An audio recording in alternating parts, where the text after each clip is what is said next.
Well, you start by setting up a pop-up field laboratory in the heart of the Highlands and recruiting some willing helpers.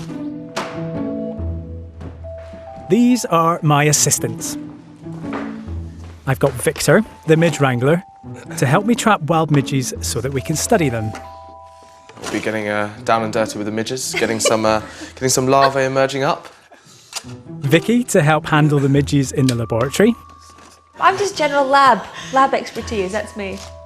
And Christina, whose special skills lie in collecting human sweat. I'm not sweating myself, but yes. And in case you're wondering how I came to be heading up this crack team of midge hunters, when I was at university as a student, I always thought I'd spend my life working on big animals like elephants and tigers and lions, the things that I thought back then were more interesting.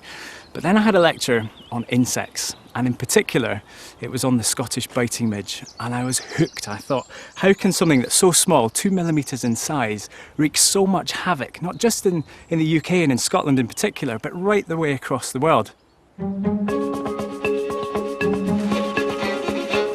As I got to know more about the midge and its close relatives such as Australia's sandfly and America's no-see-ums, one thing fascinated me more than anything else. Why were some people, like me, bitten to bits whilst others were barely bitten at all? After years of research, we think we finally cracked it. It works. So I'd like to demonstrate what we've discovered and show why the midge finds some of us truly repellent and others wonderfully attractive. So in order to find out how attractive somebody is to midges, we expose their arms to the midges and we count how many land on the arms. Now, because it's the height of summer and pretty much the height of midge season, and let's face it, who wants to have 1,000 bites on your arm?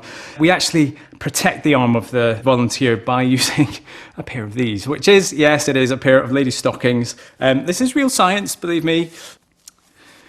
So what this does, other than looking odd, is creates a barrier. And because we're expecting there to be so many midges, we've created one of these, which is a midge landing zone. So you place this onto the arm, and you can count how many midges land within that zone. And that will give us a much more accurate representation of how many midges are around and how attractive somebody is. So I have my test worked out. We have our lab set up. What we don't have are any midges. Incredibly, even after all these years of research, no one has been able to breed them in captivity. Come on. And she's in. And you can't exactly catch them to order. So I've got a midge on my arm. I've actually had to run in from outside.